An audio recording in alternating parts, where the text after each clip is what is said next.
You gotta get as close as I sound. Okay. A few reminders. Nice to see the well-dressed Brett McMurphy here today. You can ask him about. Wait until tomorrow. You can ask him about the shout out early in the day. So, going to be back in Destin. You know, last year we were here after a 2-year hiatus, and we shouldn't forget all we kind of went through in 20 and 21, and the opportunity to gather is important for us. It's an opportunity to do some work, to enjoy some collaboration, some fellowship, and to celebrate a little bit. Today we announced what will be our final season on CBS, a set of games. And I say that intentionally to honor that relationship, the friendships we've built. We had the opportunity for Craig Silver to join us via Zoom.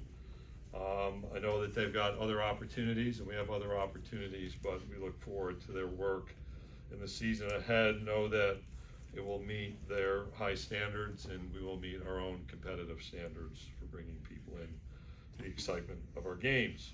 We have 4 student athletes with us, so my week changed. It was actually pre-COVID, where on Monday evening I'll have dinner with our student athlete leadership representatives. My first year as commissioner, we knew the tradition of a student athlete advisory council, which was of all sports and happenstance if you had football players, men's basketball, women's basketball participants. And so we have leadership councils in football, men's basketball, women's basketball. So Henry Coleman III from Texas A&M, men's basketball student athlete Eli Cox from Kentucky in football, Tamari Key, women's basketball at Tennessee, and Jude Durker, a diver from Missouri. In fact, Jude was specific from his perspective. He's a diver. People ask him what event. So Pat, you can appreciate divers wanting clarity on what they do. They'll move from room to room, have an opportunity to speak with all of our participants here. Really interesting that if you followed the holistic model from the Transformation Committee that embeds the kind of activity we experience here with our student athletes into the expectation for Division I. In addition to our student athletes, not news that Oklahoma and Texas are represented here, so we have a variety of representatives led today, tomorrow by Joe Castiglione and Chris Del Conte, the athletics directors. Later in the week, Joe Harris and Jay Hartzell, the university presidents, will be here. We've got, almost 13 months from official entry. They participate in conversations fully, straw polling. They don't have an official vote on action on business items until they are members, but just moving back. Chris and Joe zoomed in August of 2021, which was about a month after the announcement of their membership. Their first in-person meeting was January 22. We've not had the 2 presidents with us, given their schedules, and generally there's some overlap. I know our Big 12 colleagues are meeting this week as well. So really pleased to be looking not only at what's in front of us, but also to our future. So with that, about football scheduling, we talked about our access to competition area, otherwise known as field rushing. A lot of conversations about our congressional activity, what's happening in our state legislatures, some of the legal challenges we face and how we handle those in a responsible way. Sports gambling, I've indicated to some in advance, would be a topic of conversation given the local story within the conference in baseball that's extended to others, the University of Cincinnati, it appears, based on media reports. Also the activity, trying to understand what's happening in some other settings, be it at the professional level where players have been suspended, or some eligibility issues on other campuses reportedly around sports gambling. Later in the week, Matt Holt from U.S. Integrity will be with us to provide us an even more in-depth presentation and help us develop our understanding. So with those introductory remarks, I notice we're missing Andy Staples, who's changed roles, and we're supposed to wait till July 1st, since I follow Andy Staples on the Twitter thing. So if somebody wants to clue me in on his move. All these things break, nobody gives me a heads up. I've been the recipient of that criticism. Welcome to our world. Yeah, that's exactly why. I saved that one from my early morning Twitter scroll just for this moment. Okay. Greg, was there anything that... Kirk, welcome. First time you've been in Destin with us, huh? First time, long time. I was in the neighborhood. Is there anything special about the 8 or 9 late game discussion that resonated with the coaches, you feel like? I was pretty factual with them, Yeah. so there wasn't a lot of resonating other than my voice. Was there anything they found illuminating that they hadn't thought of that factor? Not during the time I was in there. We had a separate presentation, and I was not in there for that. Ours was, our conversation was when do you think a decision? And obviously I have an interest in thinking forward to what's in front. So that was the conversation which I was involved during the football coaches meeting. You in a sense of consensus, the preferences of the coach?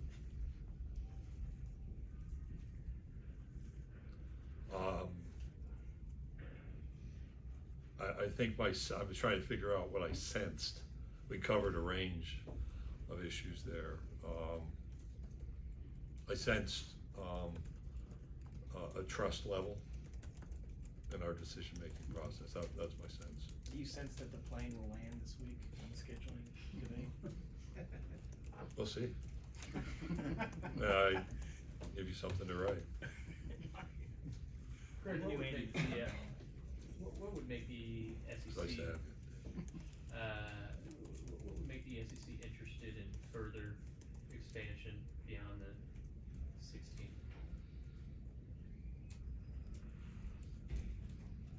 It's not been at the forefront at all.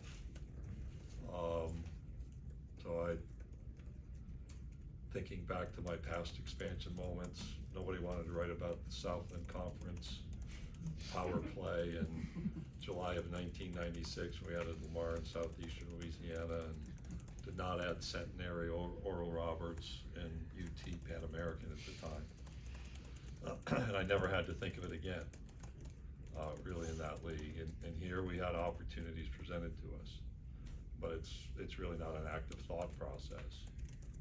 Period, on the end of the sentence. We are, though, highly attentive to what's happening around us. And those of you who were in Atlanta heard me say very clearly our focus is on 16. Others have taken approaches behind microphones to say we're pursuing members in this region. I've not done that. I think I have a responsibility to actually not do that. So I don't have an answer about what would we think about. Why do you think you have a responsibility not to do that this year? I would just go back to those who've spoken and the tumult that causes. I think we all actually have that responsibility. Greg, I cared about that South Lane deal. You want to go play against Jim Gilligan, right? Yeah, Lamar. Last year you were having to put out coaching fires. Is it kind of nice? I assume you're not having to do that this year based on what had gone on. Well, we with had the one. ratings. We had one, but we have. You never know. I don't know what was said as our head coaches walked by, so I held my breath. I actually am one who thinks there's a high level of respect in the rooms. There'll be disagreements. Probably people will say something maybe a little edgy, might feel antagonistic, and then I watch people walk out kind of laughing and talking to each other. A healthy organization has the ability to debate, disagree, to come around, and we're going to have that, and that's okay. You don't want what happened last year, and that's why I was engaged, and I think we all learned from that process. So who had the fight today? You said there was a fight and one. No, I didn't. So you had one today. No, I said disagreement. Some things can seem antagonistic. Did I say the word We fight? sensed that you said fight. I did. You say you had about It's one like fire, you said you yes, had one today. yesterday I was asked about the reasons for 9 games, and I spoke of that, and then, he likes 9 games. Nobody asked me about 8 games, and nobody asked me like the negatives of 9 games. So Greg, is this U.S. integrity visit, is that a normal annual thing? Or Not is- in, I'm sorry. No, was there more heightened focus, concern, with just that element? Yeah, of- Matt has joined with us in person and on video conference previously. In fact, one of the great memories was that we invited him to Nashville in March of 2020. And that wasn't to be the first visit, either, so it's not been annual, it's been, there's been, I would call regular visits or prior, engagements. This one was a pivot.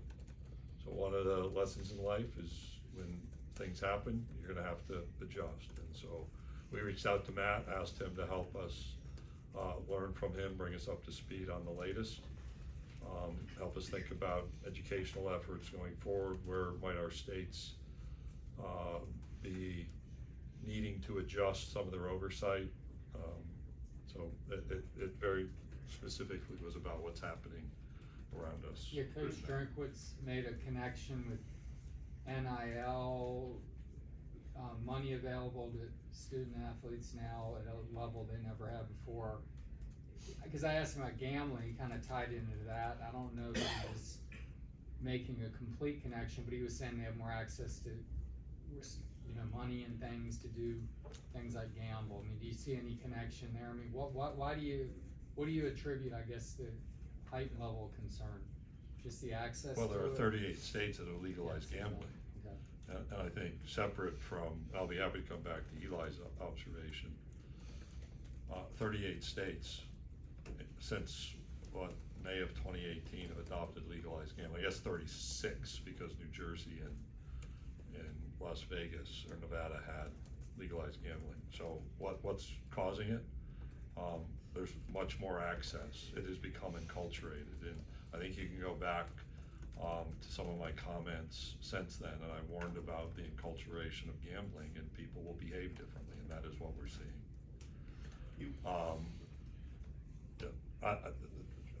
Separately, separately, so I'm gonna draw a line. Massive amounts of money going to young people whose maturity level is still developing right out of high school. We ought to be concerned about that reality. Now, what that means behaviorally is for adolescent psychologists to speak of directly. What that means developmentally for young people moving from adolescence to adulthood. So I don't associate gambling activity of late with name, image, and likeness, but I do look at this massive influx of money, and at 18, I didn't need that. I mean, I made $17 an hour on a construction job and thought I was wealthy and probably didn't manage that really well. And that's pennies compared to what's happening now. I do think that's an area of attention, an area of conversation, area of research. What kind of behaviors are coming from these realities? Greg, yes. Yeah, the NCAA sports wagering rules are unambiguous. They are, yeah. I reminded some coaches of that today. Yeah. There's some people who think maybe there should be more latitude there. Do you have an opinion on the rules as they stand now? It's integrity based. It was adopted, I think probably 30 years ago. You could probably check the legislative history. I know I was working in I think it was in the Southland Conference office when that rule change was adopted to, you can't gamble on sports in which the NCAA sponsors a championship. It is unambiguous. I don't think you just say, well, everything's changed, so we should change that expectation. There's likely a preventative piece there. It doesn't mean it prevents everything, but also a behavioral and helping people mature, maybe connecting some of those dots that we have a responsibility right now to help young people mature. I'll also observe, in going back to New York Times articles, there was a series in November of 22, one in May of 23, about the nature of how the regulatory structures developed on a state-by-state basis. A lot of leaving some of that regulatory advice to the gambling operators. I'm not evaluating whether that's good or bad, but we don't have fully developed systems across the country. And so simply walking away from that element, just because we're concerned about some behavior, we ought to take a step back before we just walk and change. Greg, do you guys have a sense of what? I'm sorry, I cut. All good. I don't know your name. Jesse Simonson. Hey, Jesse. February 1, I think, is the SEC interconference transfer deadline. 2024, July 1 is when Texas and Oklahoma are joining the league. There's a 5-month gap there for this next transfer portal window. Are there any sort of parameters in place that because they are eventually going to be a league member, those schools are not allowed to, Yeah, that's a work in progress at several different levels. but it is something. It's on our to radar discuss. screen, yeah, yeah. Greg, do you have a sense of what percentage of your athletes and coaches may be gambling on sports? And does the FCC take a role in lobbying states that are considering legalizing gambling? You probably understand they don't divulge their habits to Well, me. you haven't surveyed them? No? I have not, no, we've not engaged in that survey. I think the NCAA just released a survey, and you also understand when you conduct surveys, the reliability of the information may not sync with reality. We have had meetings as states have considered onboarding. I would not consider that lobbying, but to surface issues. When the PASPA law was struck down, at that time in 2019, our presidents and chancellors had me write to Mark Emmert in his role as NCAA president, seeking collectively the NCAA position being advanced to Congress of a prohibition on college sports gambling. We've not, to my memory, done something similar since. So, fall 19 was a long time ago, or fall 18, relatively speaking. So we've been in communication where appropriate, and even after adoption have been in communication to understand what's taking place. Greg, when you bring. In Hoover, you had a record-breaking crowd. Just what's the relationship with Hoover? I talked to the mayor. He said they try to knock it out of the park every single time. Are you guys happy there, looking to stay for the long run? I praised the mayor, Mayor Mercado, for finally taking control of the weather for the week. So he teased us a little bit with rain on Tuesday. I think we have an incredibly healthy relationship with the city of Hoover. That's been built over time. We had a Texas A&M team that's a long way away geographically. Vanderbilt's 3 hours away, and had an outstanding crowd on Sunday afternoon.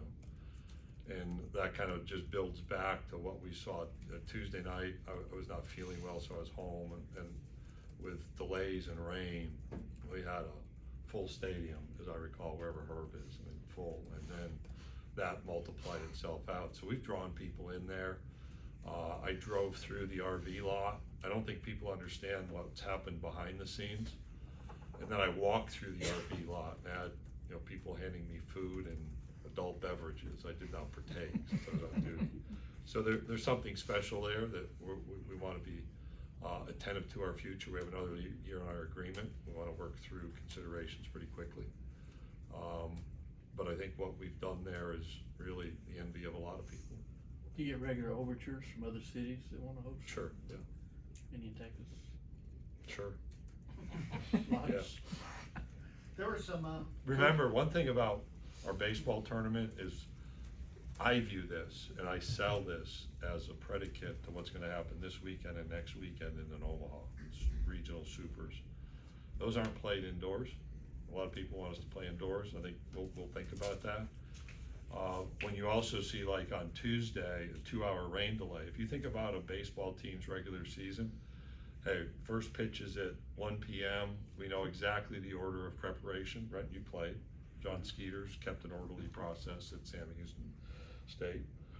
And then you end up in the postseason where all of that kind of orderly progression goes away.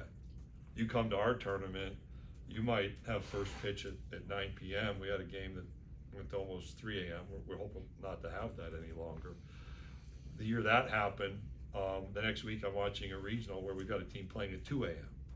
That's not going to happen in a regular season. And so there's a lot of considerations. Weather's weather, staying on schedule, but when you think about preparation for what's ahead, I think what we've done in Hoover's done a phenomenal job of preparing our teams for the uncontrollables that they'll have in the next 3 or 4 weeks. there were a couple of coaches today that talked about the college football playoff in relation to the 8 versus 9 game decision. As someone that's been inside that room, I mean, how valid are those concerns in terms of strength of schedule as it relates to, the expansion in 2024? I do think, so going to 12 brings people into the opportunity. It provides a national championship format. And the reality is we've not seen a Western team.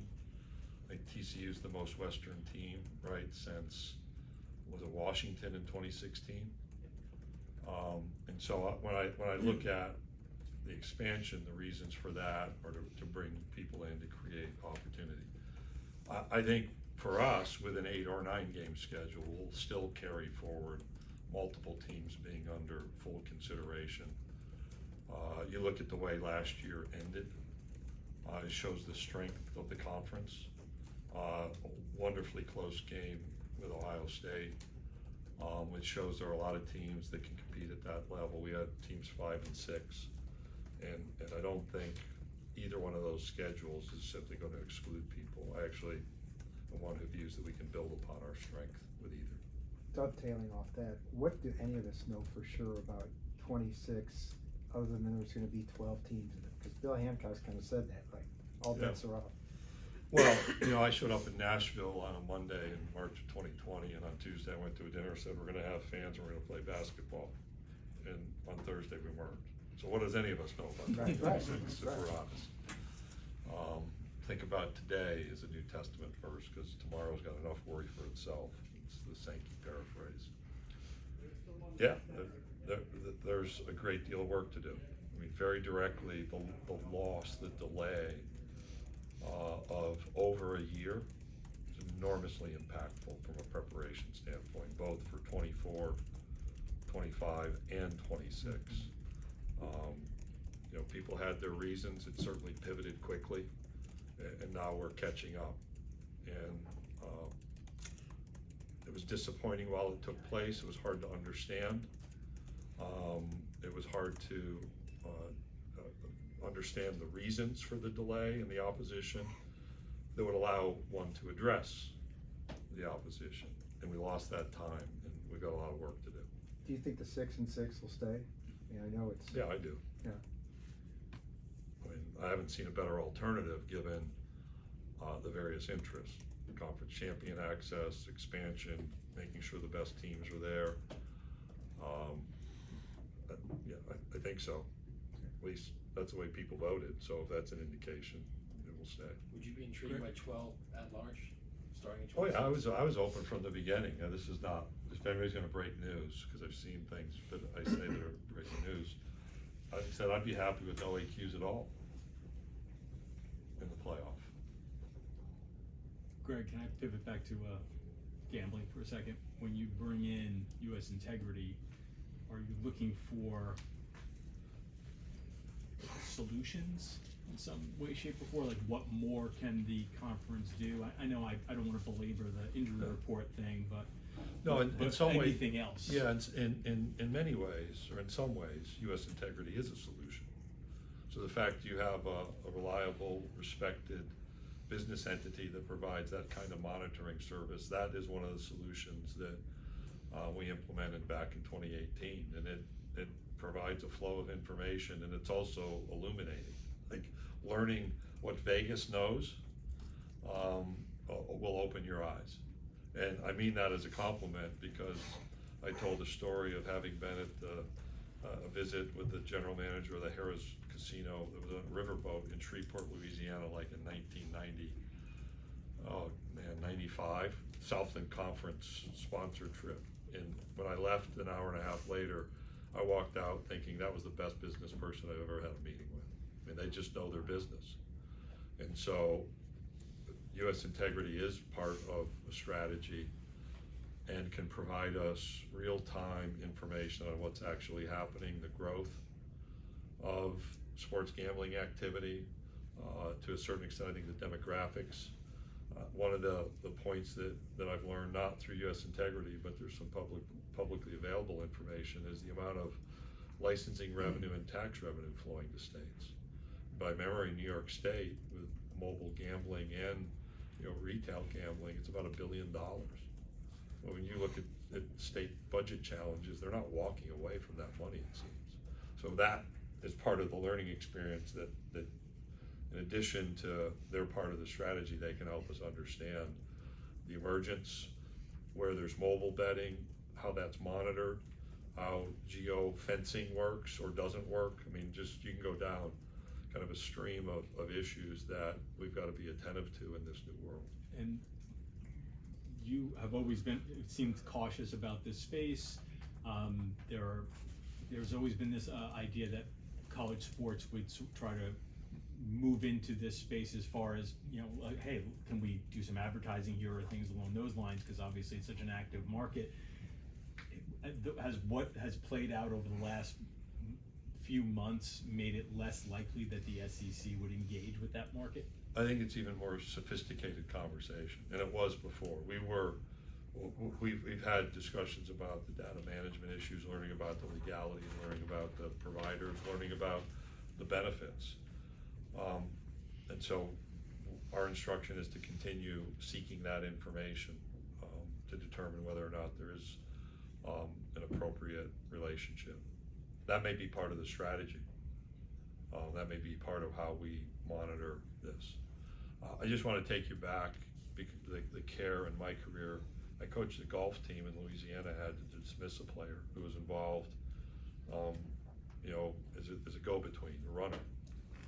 And that was 30 plus years ago. When I was Southland commissioner, we had a head coach lose a head coaching opportunity because of the NCAA rule Pat asked about and was involved in that.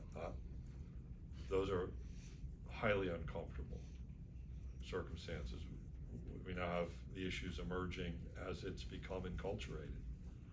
We don't have a choice but to pay a high level of attention.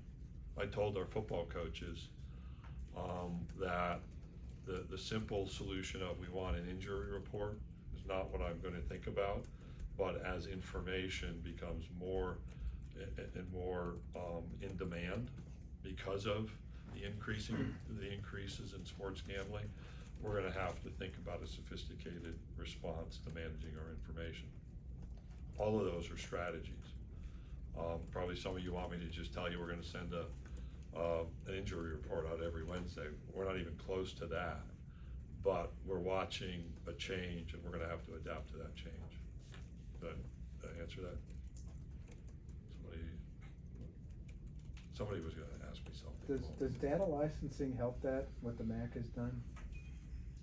If I understand what I've learned from other situations, it could. Yeah. We have pretty good information flow from US Integrity, but that may enhance the attention, the flow of information, and it's a learning process. There's also the issue of control of what's happening around our games, and as I read, some get in there and are providing it and using it for their own purposes. So it is, there's a complexity to the consideration, and the way Ralph asked the question, embedded were some complexities, but we have to be thinking about those realities.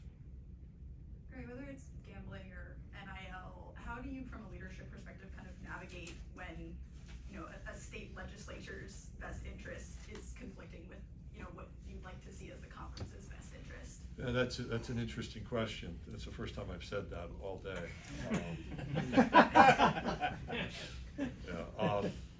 Because I have engaged a couple of times. So if you think about gun issues, it came right into our venues. And so a couple times was clear in either writing or communicating positions, because that was directly related to our competition. The state flag issue in Mississippi, or the display of the state flag in South Carolina, that seemed to impact directly who we are and what we expect of ourselves. Part of our conversation will be about that engagement. So if you take sports gambling, we're not going to stop the spread of sports gambling. I think that's clear. We are learning about the toxicity online and directly towards participants about outcomes that negatively impact gambling interests. Somebody places a bet, they lose, they phone in a complaint, make an accusation. We've dealt with that over time. I think our states can help from a regulatory standpoint. Some states have adopted bans if you engage in that type of toxic behavior directed towards participants, coaches, officials. Our footprint should be thinking about that. Part of our conversation in the past is about how things are being overseen And I think we need to understand more about the state regulatory process. That's not about lobbying, because I think you recognize some of the realities. And so hopefully in there, there's an explanation about where I've engaged and where we've not engaged, but have other work. NIL is a really good example. This is like a runaway freight train at the state level. Our states are not helping support national competition. If you follow this to its conclusion, our states are basically saying we're gonna wall off, and if you take that to that conclusion, we're gonna have state college championships like we have state high school championships. We're gonna have candid conversations, have had candid conversations. I think it emphasizes the need for congressional engagement so that we can protect what's important and meaningful about college athletics, and that's national competition and the opportunities that are provided, the Olympic Development Program. So those are illustrations about where we engage, where we don't engage. State by state, we're not going to solve the NIL problem. We may have to engage differently if Congress doesn't act, but we're not on a state by state basis. Just like implementing it on a state by state basis was not ideal at all, was far from ideal. We need to wrap up. One more question? If that plane doesn't land, when will it run out of gas? So consistent, I'm just having fun now. Consistent with prior observations, I've used the 2011 experience where we added Team 13, 13th member Texas A&M in September, and Team 14 Missouri in early November, and then developed the schedule. So we got a lot of reserves in the wings of that airplane if we need it, but we're gonna be more timely than that. Thank you. It was Lane and Jimbo, wasn't it? It was Lane and Jimbo on the gentleman's disagreement? No. No, No, not at all. Clarified this. No. Ray, what Was it